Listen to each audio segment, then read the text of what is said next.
contrôle l'image. D'accord, ok. Et tu ne mets pas dedans parce que j'aime pas ça.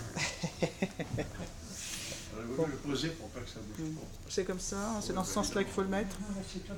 Dans l'autre sens. Ah, dans l'autre sens. D'accord, merci. Alors, vas-y. Oui, j'ai trouvé l'exposé très intéressant. Bon, j'ai peut-être pas tout compris. Il me semble qu'il y avait des idées intéressantes qui rejoignent quelquefois mes propres idées. Pas toujours, des fois il y avait quelques différences avec mes idées. Par exemple, sur la logique qui prend sa source dans les lois de la nature, moi mon idée, ce serait plutôt que la logique prend sa source dans le néant, en fait. La logique, comme tout ce qui est du domaine mathématique en général. Et que, au contraire, c'est peut-être la nature qui prendrait sa source dans la logique, et la pensée humaine elle-même prendrait sa source dans la nature. Alors, sur la conscience, il me semblait que Jean-Yves avait parlé à un moment d'intérieur, d'extérieur. Bon, ça rejoint un peu mes idées, parce que je vois la conscience comme la perception d'un extérieur par un intérieur. Donc il me semble qu'elle prend pleinement son sens dans une conception dualiste, donc matière-esprit. Ce sera la perception de la matière par l'esprit. Alors, est-ce que ça peut avoir un sens dans une conception plus matérialiste? Alors après, il y aura peut-être une autre idée qui serait l'idée d'une sorte d'emboîtement infini, c'est-à-dire que il y aurait peut-être un emboîtement infini de structures, de niveaux d'organisation de la matière, hein, comme les cellules, les molécules, les atomes, les particules, les quarks, et ainsi de suite à l'infini. Ce qui ferait que, quel que soit le niveau considéré, il y aurait toujours quelque chose d'intérieur par rapport à ce niveau, et peut-être que la conscience et l'esprit se situeraient dans cet emboîtement infini. Intéressant. Ce qui me rappelle une conversation que j'ai eue avec un de mes amis qui est agrégé de philo, qui me disait, justement à propos de la conscience, moi je lui disais, mais je pense que la conscience, elle n'est pas forcément à l'intérieur, mais elle doit être à l'extérieur. Mais il m'a dit, tu sais, si tu reçois une barre de fer sur la tête, hein, eh bien, tu n'auras plus conscience de rien du tout. Donc, pour lui, c'était en fait un argument pour dire que la conscience, elle était intérieure et pas extérieure. Et moi, je lui ai répondu qu'en effet, la machine ne fonctionnait pas, mais ça ne voulait pas dire pour autant que la conscience n'était pas à l'extérieur. On peut imaginer que le cerveau permette justement d'être mis en relation avec quelque chose d'extérieur. Et donc, c'est pas un argument valable pour moi en tout cas. Enfin, en tout cas, on peut contre-argumenter, disons. Voilà. Bon, alors. C'est l'idée de Raymond Rullier. Hein. L'esprit, c'est l'intérieur, la matière, c'est l'extérieur. Enfin, c'est de Raymond Rullier. Hein. C'est une idée qui, je pense, est inspirée par les philosophies asiatiques. D'accord, très bien. Taoïste. Comment ? Taoïste, par exemple. Oui. Qui ? Taoïste, par exemple. Ah oui. Oui. Raoul, tu voulais dire quelque chose par rapport à l'exposé ? Ça ne dépasse beaucoup parce que je suis... Bon, on est tous dépassés, on fait semblant d'avoir tout compris, mais c'est pas vrai. Hein. Non, ce dont on appelle la conscience. Oui. Et quand on parle avec les animaux, même les animaux supérieurs, qui ont une intelligence, un chat est capable de calculer, de dire voyons, attention, non, je passe par là, non pas par là, pour atterrir. C'est l'intelligence qui est capable de faire des liaisons entre les choses, voilà, d'accord. Mais la conscience, c'est autre chose, c'est savoir que je suis et je sais ce que je suis. Et je suis un homme, je suis une femme, je suis blanc, je suis noir, j'ai une conscience nationale, etc., religieuse ou pas, athée ou pas, etc. Je sais. Autrement dit, je suis un être humain et je sais ce que je sais, je sais ce que faire. Le chat est un chat, lui il ne le sait pas. Il chasse la souris, non pas parce qu'il dit je suis un chat, donc je me chasse la souris, mais tout simplement il m'obéit à son instinct. C'est le propre de la conscience humaine et de savoir ce qu'elle est, et alors du coup, de pouvoir s'intéresser, disons, à des tas de choses, y compris à l'univers, y compris à la question, et pourquoi je me pose la question, pourquoi ? Et pourquoi y a-t-il quelque chose de rien ? Si je peux dire un mot à propos de ce que tu viens de dire, c'est vrai. Mais en réalité, celui qui est devant son ordinateur en train de travailler, etc., il ne sait pas qui il est. Il est concentré sur ce qu'il fait. Ça, c'est encore une idée de Raymond Rullier. Et le chat, il est aussi conscient que nous. mais il est conscient que nous, la façon de quelqu'un qui fait un travail sur ordinateur ou devant son établi, fait ce travail sans se poser de questions sur lui-même, en quelque sorte. Donc, il a la même conscience que l'ouvrier devant son établi, que l'informaticien devant son ordinateur, il a cette même conscience. Elle n'est pas inférieure, elle est équivalente, mais il ne se pose pas la question de savoir qu'est-ce qui se passerait si je n'étais pas, qu'est-ce qui se passait avant que je sois, qu'est-ce qui se passerait quand je ne serais plus. Il n'a pas cette inquiétude métaphysique, le chat. C'est pas le cas chez tout le monde, excuse-moi. Comment? C'est pas le cas chez tout le monde, excuse-moi. Chez tout le monde, elle parle des animaux. Il parle des animaux. C'est pas le cas chez tous les êtres humains. Enfin, moi, c'est pas mon cas. En tout cas. Ouais, J'arrive à travailler sur un sujet tout en étant consciente de ce que je fais. Tu vois. Oui, bien sûr. Alors que le chat va pas le faire. Non, mais quand on est vraiment concentré sur un sujet, évidemment, s'il y a quelqu'un qui sonne à la porte, j'entends qu'on a sonné. Je ne suis pas complètement déconnecté.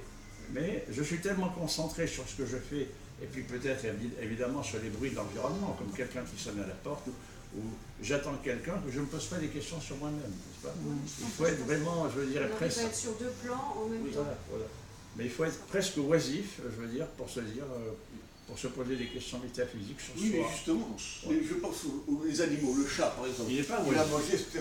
Il est là, et il a l'air heureux d'ailleurs, il est heureux, mais il se pose pas, je suppose qu'il ne se pose pas de questions. Il est en plein dans son bonheur. Hein. Il y a même des chats qui sourient quand ils dorment. Oui, non, mais c'est... Ça c'est pas de l'anthropomorphisme. Il y a des chats On sent les amoureux des chats, là. Moi, je fais partie de ceux-là aussi. Il y a des chats qui aiment certains morceaux de musique et pas d'autres. Hein. Comme ma femme joue du piano, s'il aime, il s'allonge sur le piano en position de sphinx, il prend un air mystique comme s'il était en correspondance avec Dieu, et puis s'il n'aime pas, il monte, il fait du bruit, il embête, il fout les partitions par terre, etc. Oui, mais on parle beaucoup des chats sans savoir vraiment grand-chose. Moi, j'ai une de mes amies qui me raconte que les chats ont une perception que nous n'avons pas. Et c'est vrai d'ailleurs, parce que quand on voit par exemple notre audition par rapport à un chien ou un chat, ils pressentent les tremblements de terre, ils perçoivent des tas de trucs que nous ne percevons pas. Mais il y a peut-être encore aussi autre chose. Elle me disait que l'invisible aussi. Alors, donc elle verse dans l'occultisme.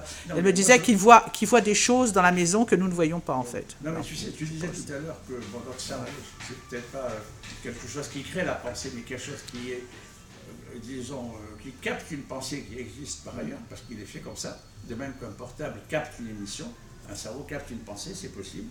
Hein, je donnais des exemples de points carrés, etc. Mais le chat, il est possible qu'il capte des choses que nous, on ne capte pas. Par exemple, là, je sais que 10 minutes avant qu'on arrive chez nous, avant même que l'ascenseur commence à bouger, le chat sera derrière la porte. Bah oui, bien sûr. Ouais. Bon, c'était pas un sujet sur les chats, mais sur la conscience que les chats peuvent avoir ou pas. J'ai l'impression que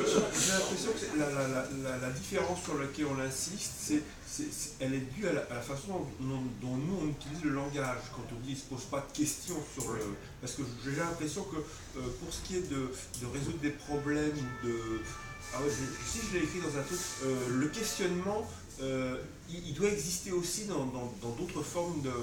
Tu veux dire chez les animaux? Oui, il doit exister, mais peut-être pas, il ne passe pas par le langage. Et peut-être que c'est à cause de ça que ce qu'on appelle la conscience, alors par contre, j'ai insisté sur cette distinction entre les animaux et les êtres humains. Par contre, le MIT a fait un livre qui s'appelle sur les anciennes formes de conscience, où ils ont une définition à partir de laquelle ils supposent ou ils vérifient qu'on peut l'attribuer à toute forme de vie. Qu'on peut l'attribuer à toute forme de vie. Ah oui. Mais évidemment, ça voudrait dire dans les proportions dans lesquelles qui sont relatives, c'est pas simplement en termes de taille, forcément, c'est en termes de taille. Pour Théard de Chardin, le degré de conscience croît avec la complexité. Mais pour Jean Charron, l'électron déjà est totalement conscient. Et en fait, notre identité, notre moi est porté par nos électrons. Enfin, nos électrons ou notre électron unique, suivant cette idée. Ça, c'est Jean Charron. Qu'est-ce que ça veut dire? C'est étonnant parce que ce sont quand même tous les deux des mystiques, hein, si je ne me trompe pas. C'est quand même tous les deux des mystiques. Tous les deux sont des mystiques, on peut dire, non? Hein, Jean ou est-ce que... Charand, non, Jean Pas- Charand, non, je parlais de Teilhard de Chardin. Non, Jean Charand était ingénieur au CEA. Oui. C'est quelqu'un qui maîtrisait parfaitement les équations de la relativité. Oui, Mais ça- comme il n'était pas pris au sérieux, il a fait une grosse erreur. Il en a appelé au grand public. Et ça se fait pas. N'est-ce pas? Il faut toujours passer par le jugement de ses pairs. Voilà. Donc il n'a pas été pris au sérieux. Mais je crois que j'ai connu Jean Charand. Hein. Je parlais de Teilhard de Chardin. Non, alors Teilhard de Chardin, lui, c'était un jésuite, sinologue, archéologue, qui était effectivement, je ne sais pas si c'était vraiment un mystique, c'est quelqu'un qui a essayé de mettre la science en accord avec sa foi, mais d'une façon parfois sulfureuse. Il a failli être excommunié. Hein, bon. D'accord. Comme le maître. Ben, le maître, oui, le maître aussi. D'accord. Le maître, c'est pour la relativité. Alors, on va peut-être continuer. On a Alain qui veut parler, puis ensuite, évidemment, Vips. Mais Vips, ça fait un moment qu'elle demande. Alors, on va peut-être lui laisser la parole. Qu'est-ce que tu en penses? Bon, écoutez, je n'ai pas grand-chose à dire. Je me sens très incompétente dans le domaine. Mais quand quelqu'un parle des chats, je pense qu'il y a une bonne preuve qu'un chat, c'est qu'il est un chat.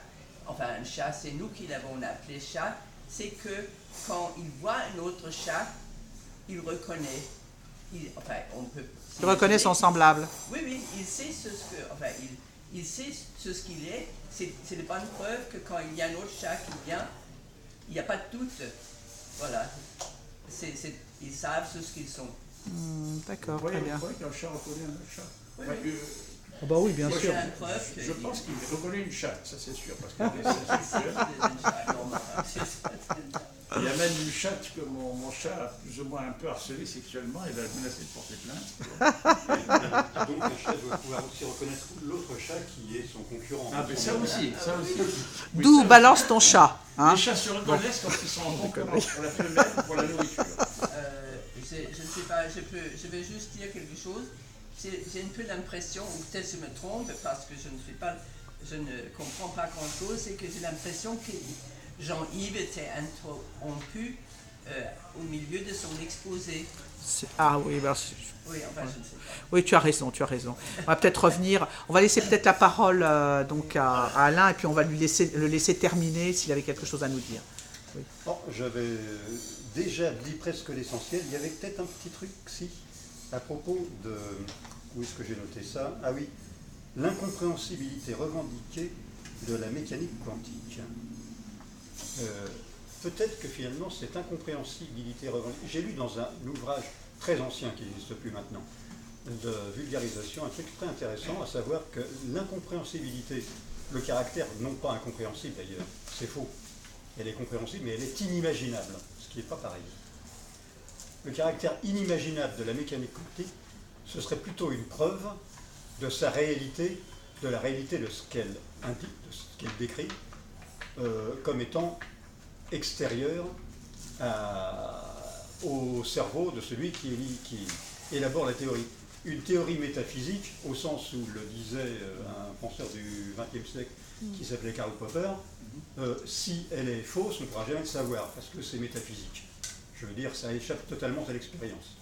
Ça mérite d'ailleurs des considérations épistémologiques. Il y a des théories présentes qui à l'époque où elles ont été énoncées, étaient métaphysiques, et ensuite, quelqu'un a trouvé le moyen d'expérimenter. Donc, on ne sait jamais ce qui peut arriver. Ce fut le cas avec Galilée, d'ailleurs. Bon, il n'y a pas que ça. Vous voyez, le paradoxe père, également. Et je m'éloigne, excusez-moi. Mais l'idée que quelque chose ne soit pas imaginable, mais tout en restant concevable, c'est déjà, disons, une preuve de validité. À savoir que, bon, petite digression, il y a un philosophe qui s'appelait Emmanuel Kant, qui a imaginé l'idée d'une colombe, qui s'est demandé si on pouvait reconstruire le monde à la manière de Descartes en fonction de sa seule pensée, de sa seule conscience, en s'abstrayant complètement de l'expérience. Et il s'est dit, ben, c'est un peu comme une colombe qui vole à 70 km/h et puis qui se dit, qu'est-ce qui m'empêche de voler plus vite? Ben, la résistance de l'air, évidemment. D'ailleurs, il y a eu des expériences là-dessus avec des sprinteurs qui arrivent à battre des records en étant en altitude. C'est la résistance de l'air qui lui permet Jacques, de voler déjà. Jacques. Mais mais elle n'a pas encore petit compris truc, ça, là, pour donc poser. elle vole jusque dans la J'en peux plus. stratosphère, histoire de voir si elle ne va pas voler plus vite.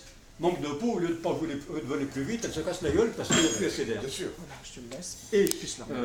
c'est effectivement le caractère inimaginable de la mécanique quantique est une indication, non pas une preuve, pas exagérée, mais c'est une indication que c'est pas sorti du seul cerveau.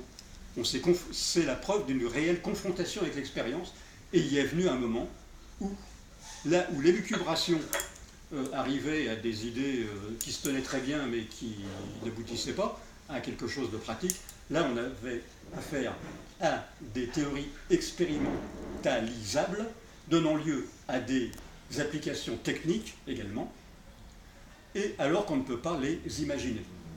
Ce qui se passe, c'est que maintenant, j'ai lu ça encore quelque part, les physiciens de la fin du XXe siècle, a fortiori du XXIe, commençaient à développer une intuition quantique.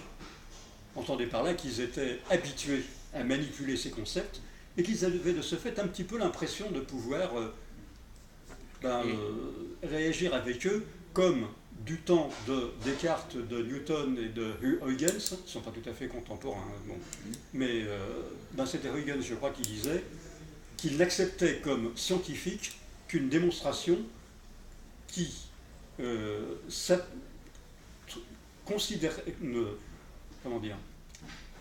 qui décomposerait tous les éléments matériels auxquels elle s'intéresse en éléments de mécanique. Il fallait que ce soit mécanique pour que ce soit scientifique. C'est la vision mécanistique du monde. Et on sait que ça ne marche pas, mais ça a été, disons, le fondement épistémologique de la démarche scientifique à l'époque.